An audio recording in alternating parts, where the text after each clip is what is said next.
Nós queremos, Senhor, te louvar e te agradecer por esses nossos irmãos que nesta noite estão vindo ao teu altar para entregar os seus dízimos e as suas ofertas. Deus, abençoa cada um deles. Abençoa, meu Deus, essas famílias, esses lares. Pai, que o Senhor possa trazer prosperidade sobre os teus filhos, sobre cada uma dessas vidas, Pai, no poder e autoridade do nome de Jesus. Assim nós oramos e te agradecemos, em nome de Jesus.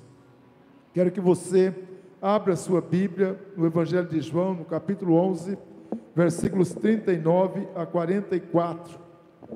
Evangelho de João, capítulo 11, versículos 39 a 44. Diz assim a palavra de Deus: Jesus outra vez, profundamente comovido, foi ao sepulcro.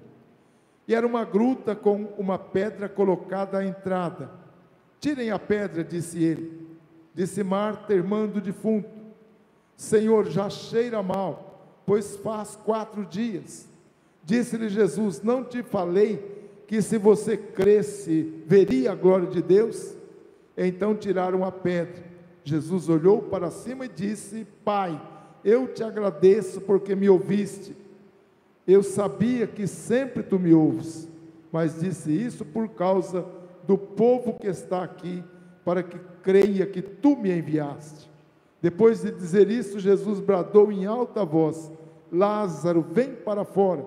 O morto saiu com as mãos e os pés envolvidos em faixas de linho, e o rosto envolto num pano. E disse-lhes Jesus: tirem as faixas dele e deixem-no ir. Que Deus abençoe a sua palavra nos nossos corações. Nós estamos já em fase final das ministrações sobre as barreiras que Jesus enfrentou junto ao túmulo de Lázaro, e estamos aqui na última barreira, que é aqui a quarta delas, quando Jesus enfrentou a morte. E falando sobre a morte, na última ministração, nós vimos 2 tópicos. Primeiramente, o que as Escrituras falam sobre a morte. E nós vimos que a palavra de Deus, falando sobre a morte, ela diz que a morte é o término da existência física.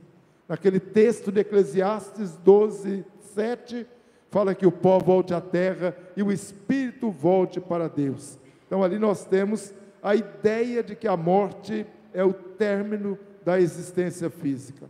Falamos que a doutrina da morte é abordada dentro de uma subdivisão da teologia, denominada escatologia individual, cujo objetivo é estudar os acontecimentos que irão afetar a vida do indivíduo, isso principalmente no que tange ao juízo divino, ao céu e ao inferno, isso no final da sua existência, ou seja, da sua morte, com a sua alma passando para a eternidade. Falamos ainda, um outro ponto, que as Escrituras abordam 3 tipos de morte: a morte física, a morte espiritual e a morte eterna. Na morte física, nós falamos que há uma separação entre o espírito e o corpo, entre a alma e o corpo. Já a morte espiritual é a separação entre o homem e Deus. E a morte eterna, ela indica que o homem está separado eternamente de Deus, isso lá na eternidade. Ali no Evangelho de João, capítulo 5, versículo 24, a palavra de Deus fala: quem ouve a minha palavra e crê naquele que me enviou, tem a vida eterna, não entrará em condenação, mas passou da morte para a vida. Ou seja, mesmo vivos, nós estamos num estágio sem Cristo, evidentemente, num estágio de morte espiritual, que pode ser revertida quando nós cremos em Jesus.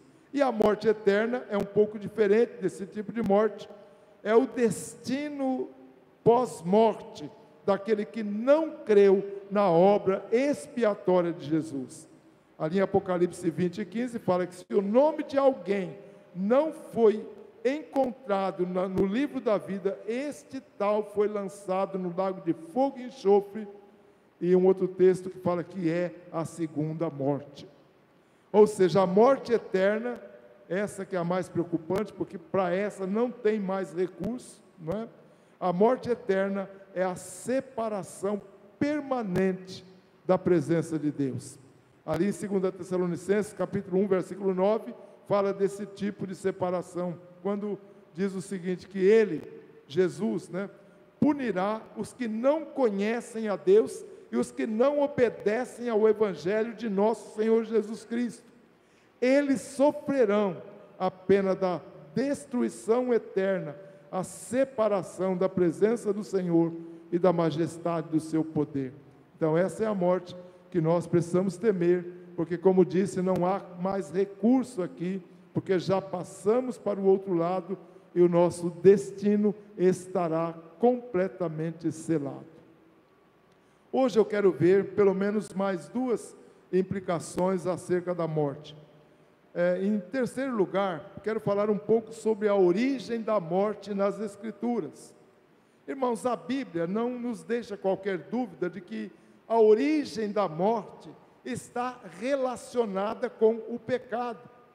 Entendemos que o resultado direto do pecado, ali em Adão, fez com que a morte chegasse ao mundo e estendesse as suas garras, os seus tentáculos sobre o homem. Quando Paulo escreve aos Romanos, um texto bastante conhecido, ele fala assim: por um só homem entrou o pecado no mundo, e pelo pecado a morte, assim também a morte passou a todos os homens. E na mesma carta, um pouco mais à frente, ele diz assim: o salário do pecado é a morte, mas o dom gratuito de Deus é vida eterna em Cristo Jesus, o nosso Senhor. Irmãos, entre os estudiosos, há uma certa discussão sobre o fato de que a morte tenha feito ou não parte da condição humana original, ou seja, antes do pecado e da queda, antes que Adão e Eva viessem pecar.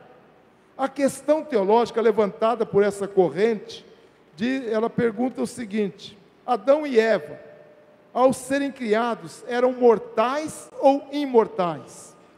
Uma pergunta subsequente aqui a essa primeira pergunta é a seguinte: caso eles tivessem pecado, mesmo assim teriam morrido? É uma questão teológica bastante profunda, mas quando nós olhamos para as Escrituras, nós nos deparamos com o fato de que, ao criar o primeiro casal, Deus ordenou a eles que não comessem do fruto da árvore do conhecimento do mal. E a fala divina foi bem contundente, porque Deus disse assim: no dia em que dela comeres, certamente morrerás. Por isso, e por essa advertência do Senhor, nós podemos perceber que tanto a morte física, como também a morte espiritual, estão envolvidas aqui. O que nos leva a deduzir é que o caminho para a árvore da vida foi totalmente bloqueado depois da desobediência. Ali em Gênesis 3:24 fala que depois de expulsar o homem, colocou a leste do jardim do Éden querubins e uma espada flamejante que se movia, guardando o caminho para a árvore da vida. O que nós entendemos aqui? Que ao pecar, o homem recebeu o castigo da morte física e também o castigo da morte espiritual. Ele perdeu a presença de Deus e foi lançado ali para fora do paraíso. Agora ele não tinha mais comunhão com Deus. Outro ponto: quando a morte entrou no mundo por causa do pecado, e em consequência do juízo de Deus, conforme nós vimos na própria palavra, percebemos que ela não fazia parte da condição original do homem, antes do pecado entrar. Isso significa dizer que Adão e Eva, embora não fossem imortais, tanto é que depois do pecado morreram, eles foram criados com a possibilidade de viver para sempre no jardim do Éden. Ou seja, não haveria morte ali. Embora a morte passou a existir depois que eles pecaram, eles não eram imortais, mas havia aqui uma possibilidade deles continuarem vivos para sempre, sem ter esse dissabor de passar pela morte. Consequentemente, entendemos então que a morte não fazia parte do propósito original de Deus para o homem. Ela também não fazia parte da ordem natural da criação do ser humano. E ela somente passou a fazer parte da história no momento em que o pecado entrou, no momento em que o homem se desobedeceu ao Senhor. Quer dizer que, embora Adão e Eva fossem criados para viver para sempre mediante a obediência, eles poderiam desenvolver, sim, um potencial para a imortalidade, ou para a mortalidade, melhor dizendo, caso fossem desobedientes, o que de fato aconteceu. Um outro ponto que eu quero colocar para vocês nesta noite, aqui um pouco difícil de entender essa situação ali do Éden, mas em resumo, é isso. A morte somente chegou por causa do pecado. Embora houvesse aquela tendência para o homem morrer se pecasse, isso não fazia parte do plano original de Deus, mas era para que o homem vivesse para sempre no jardim do Éden. Alguém poderia perguntar, mas onde Deus ia colocar tanta gente, já que antes até mesmo do pecado, Deus disse que eles crescessem e multiplicassem? Irmãos, para Deus lugar não é dificultoso. Deus pode criar mundos, os quantos Ele quiser, para que o homem possa habitar. Então, eu não creio aqui, em hipótese nenhuma, que se não houvesse a morte entrado, que não haveria lugar para todos aqueles que viriam da descendência de Adão, porque Deus tem o poder de criar espaços para agrupar quantos Ele quiserem. Tanto é que multidões e multidões vão viver com Ele na eternidade, e o espaço não é questão para Deus resolver. Então, em quarto lugar aqui, falar um pouco sobre os efeitos da morte segundo a Escritura. Com a entrada do pecado no mundo, todos e quaisquer seres humanos foram sentenciados à morte. Nós voltamos aqui àquele texto de Romanos, que o pecado entrou no mundo por um homem, e pelo pecado a morte, e a morte passou a todos os homens. O que isso significa?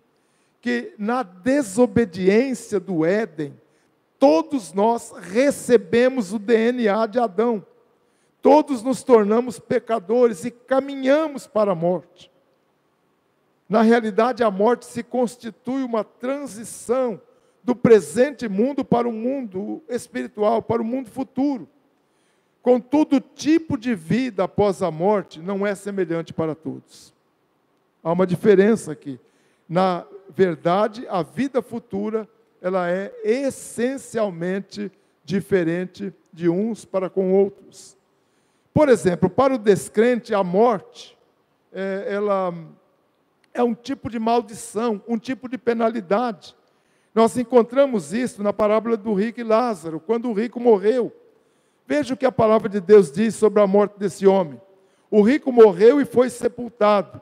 No inferno, onde estava sendo atormentado, ele olhou para cima e viu Abraão de longe, com Lázaro no seu lado. Então o chamou: Pai Abraão, tem misericórdia, e manda Lázaro que molhe a ponta do dedo na água e me refresque a língua, porque estou atormentado nesta chama. Ou seja, um fato importante a destacar é que a morte, para aquele que não é crente, ela vai trazer um sofrimento. E algo que a gente pode também colocar aqui, que a morte não extingue o indivíduo, embora haja uma doutrina que diz que aquelas pessoas que não creram em Deus vão ser totalmente extintas, vão ser totalmente aniquiladas. Isso não é verdade, porque nós observamos o rico aqui bem vivo, vivinho da Silva, sofrendo eternidade adentro, porque ele recusou o aceitar Cristo, recusou a palavra de Deus, e em razão disso agora ele começa a viver uma vida amarga de sofrimento no inferno. Quem morre na impiedade jamais poderá desfrutar da vida ao lado de Deus, ou na presença de Deus. Ali em Mateus 25, 41, embora seja um outro contexto, mas pode muito bem ser aplicado aqui, a palavra de Deus diz: então ele dirá aos que estiverem à sua esquerda, malditos, apartem-se de mim para o fogo eterno, preparado para o diabo e seus anjos. Então, esse é o destino das pessoas que não creem na palavra de Deus, daqueles que recusam Jesus, daqueles que não querem saber da fé, daqueles que rejeitam a igreja, rejeitam tudo relacionado à fé. Contudo, para o crente, aquele que crê na palavra de Deus, aquele que recebe Jesus, a morte proporciona a oportunidade de estar para sempre com Deus, desfrutando das delícias espirituais. Veja o que acontece com o mendigo quando ele morreu. Ali no capítulo 15 de Lucas, versículo 22, diz assim: chegou o dia em que o mendigo morreu, e os anjos o levaram para o seio de Abraão. Ou seja, ele foi transferido para um lugar melhor. Enquanto a vida dele na terra, o pastor Luiz até comentava comigo, nós falamos sobre esse texto ali, um pouquinho sobre ele hoje num velório à tarde. O pastor Luiz estava dizendo que o pobre trocou de posição com o rico. Na terra ele era rico e Lázaro era pobre. Na eternidade, Lázaro se tornou rico e o rico se tornou pobre. Na verdade é isso, espiritualmente pensando, é isso que aconteceu. Houve uma troca de posição. E por que isso aconteceu? Não é porque o rico era rico e não é porque o pobre era pobre. É porque ambos tiveram oportunidade de receber a palavra de Deus. Um deles recebeu e o outro rejeitou. E agora essa rejeição fez com que o rico fosse para o inferno e a aceitação fez com que Lázaro fosse para os braços de Deus. Pelo sacrifício de Jesus, nós podemos afirmar sem medo de errar que a penalidade da morte foi paga e o seu poder foi totalmente anulado. É o que nós observamos quando Paulo está escrevendo a sua carta aos Coríntios. Ele faz um questionamento muito forte ali. Ele pergunta, como se ele estivesse conversando com a própria morte. Ele pergunta: onde está, ó morte, a tua vitória? Onde está, ó morte, o teu aguilhão? Aí ele diz: o aguilhão da morte é o pecado e a força do pecado é a lei. Mas graças a Deus que nos dá a vitória por meio de nosso Senhor e Salvador Jesus Cristo. Em outras palavras, a morte foi totalmente aniquilada, vencida, derrotada por Cristo. Podemos dizer que ele esmigalhou os seus braços, os seus laços e todo o seu poder de ação. Pela sua ressurreição, ele decretou o fim do império da morte. Eu gosto de um texto de Atos 2:24, quando a palavra de Deus diz assim: mas Deus o ressuscitou dos mortos, rompendo os laços da morte, porque era impossível que a morte o retivesse. Ou seja, nesse sentido, nós podemos entender que todo o poder que a morte tinha sobre o salvo, sobre aquele que é de Jesus, foi perdido através da ressurreição do Senhor. Agora surge uma questão. Algumas pessoas perguntam: por que os crentes que já foram libertos da culpa ainda precisam passar pelo pecado da morte física, ou pela morte física? Essa dificuldade, irmãos, é resultado da confusão entre os efeitos do perdão de Deus e as consequências do pecado, que podem ser tanto temporais quanto eternos. Ou seja, de fato fomos libertos da morte. Até a morte física não tem mais poder sobre nós, porque somos transferidos. Mas, infelizmente, temos que passar por ela.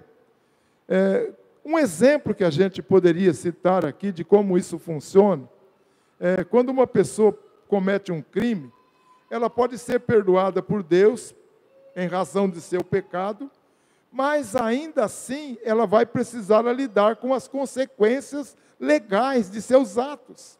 Seu pecado não vai ter mais implicações eternas, mas as implicações temporais, elas vão ter que ser enfrentadas. Temos um exemplo disso, irmãos, na vida de Davi. Vocês se lembram que Davi cometeu um pecado tremendo, um pecado que, de acordo com as condições, as leis daquela época, era um pecado digno de morte, de apedrejamento. Mas Davi foi perdoado. Quando Natã veio até Davi, Davi disse a Natã: eu pequei contra o Senhor. E Natã então fala algo para Davi.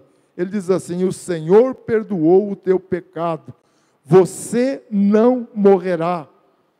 Aparentemente estava tudo certo, porém não era tão certo assim. Se você olhar um pouco depois, tem duas coisas interessantes. No versículo 14 fala assim: uma vez que você insultou o Senhor, a criança morrerá. O que essa criança tinha a ver com a história?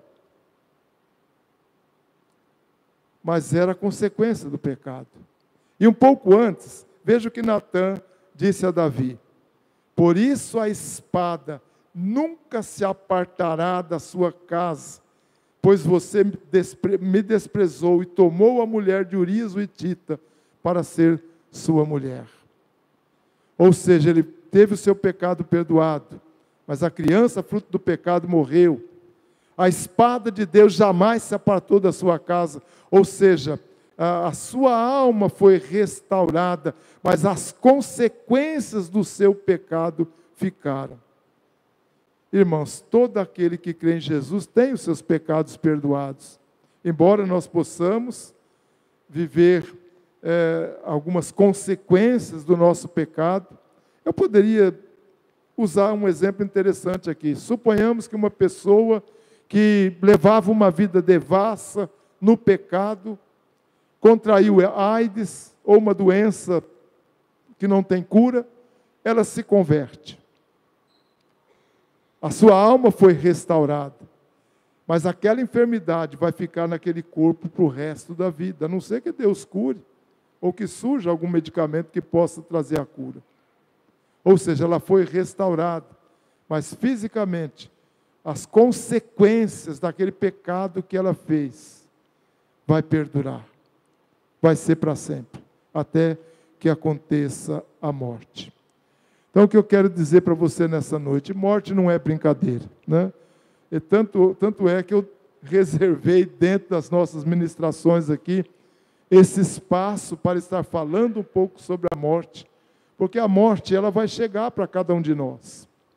Por mais que você ache que não vai morrer, eu vejo aqui muitos rostinhos lindos, né, dos adolescentes. Eu também já fui adolescente, eu também já tive cabelo, também já fui bonito. Conquistei o coração da Sandra. Não sei se fui eu ou se foi ela, mas a Sandra, na época, era a mulher mais bonita da igreja. Era. Mas os anos passaram. E a gente vai perdendo a beleza, vai perdendo os cabelos, vai ficando enfermo. E vai chegar uma hora que a gente vai se render à morte física. Não tem como. Ninguém vai escapar, a não ser que Jesus volte antes. Porque ele pode voltar antes, e aí sim aconteceu o que aconteceu com Elias, aconteceu o que aconteceu com Enoque, que foram transportados para a glória, para os céus, sem passar pela morte física. Isso vai acontecer no dia do arrebatamento, quando subiremos ao encontro do Senhor. Aqueles que estiverem vivos vão ter os seus corpos transformados para subirem ao encontro do Senhor e assim, conforme diz a Escritura, estarmos para sempre com o Senhor. Mas se não, vamos passar pela morte. E a pergunta que eu faço agora, já para encerrar: você que ainda não é crente, você vai morrer. Estou decretando aqui, você vai morrer. Não estou decretando o dia, porque quem decreta o dia é Deus. Mas como você está para enfrentar a morte? Você tem uma vida reta diante do Senhor? Você já entregou a sua vida para Jesus? Você já reconhece que Jesus é o único Salvador?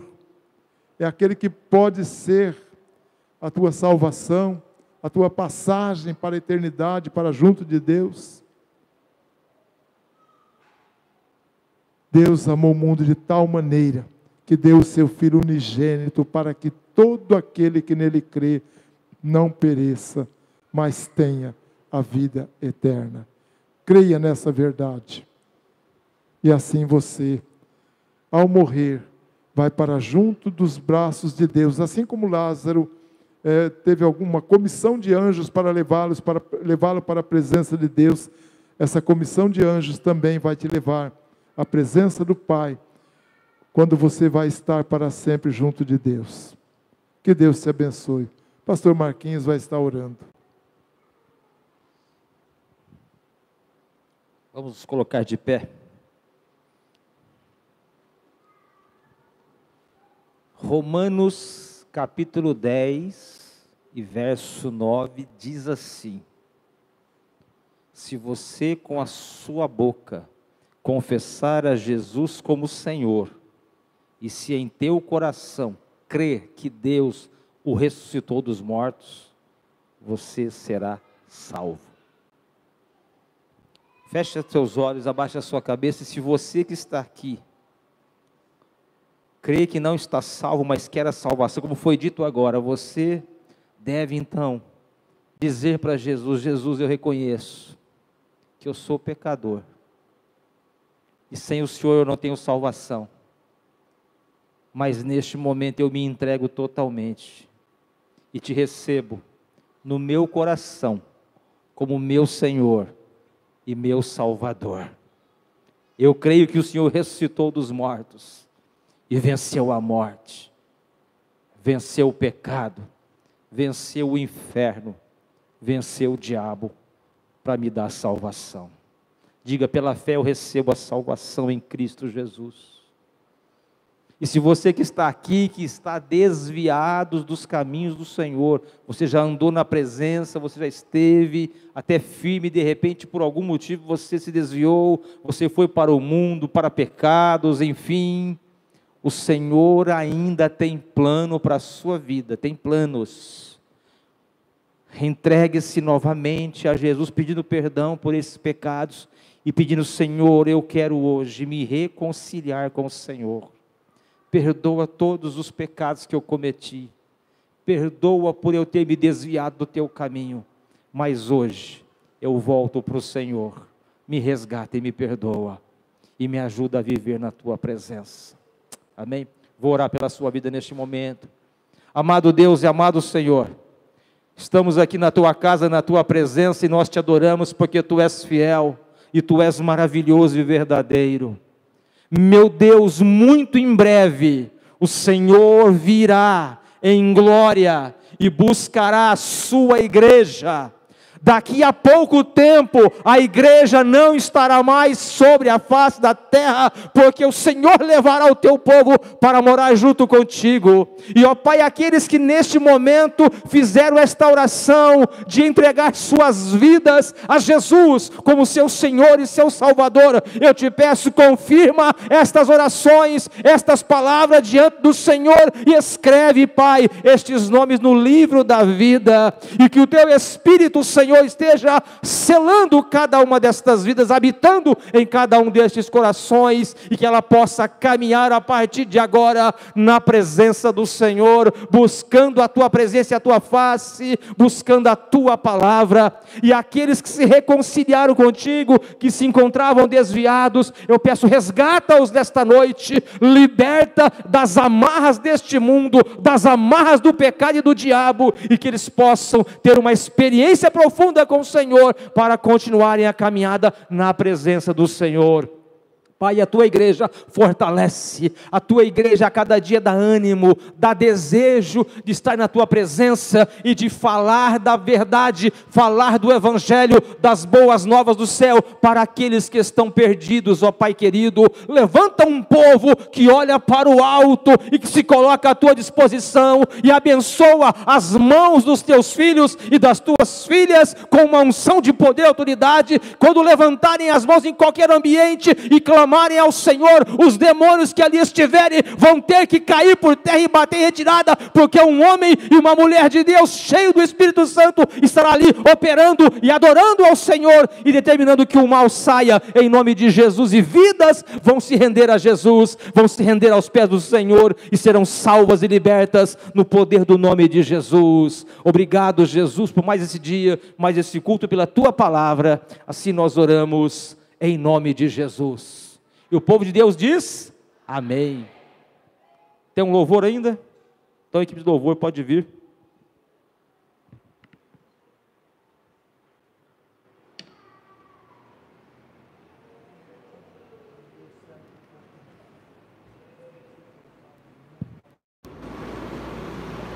Amém? Vamos encerrar com esse cântico olhando para Cristo, né? Vamos enfrentar uma semana aí e vamos vencer, né? Sempre olhando para Jesus Cristo, autor e consumador da nossa fé.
Que o Senhor te abençoe de parte.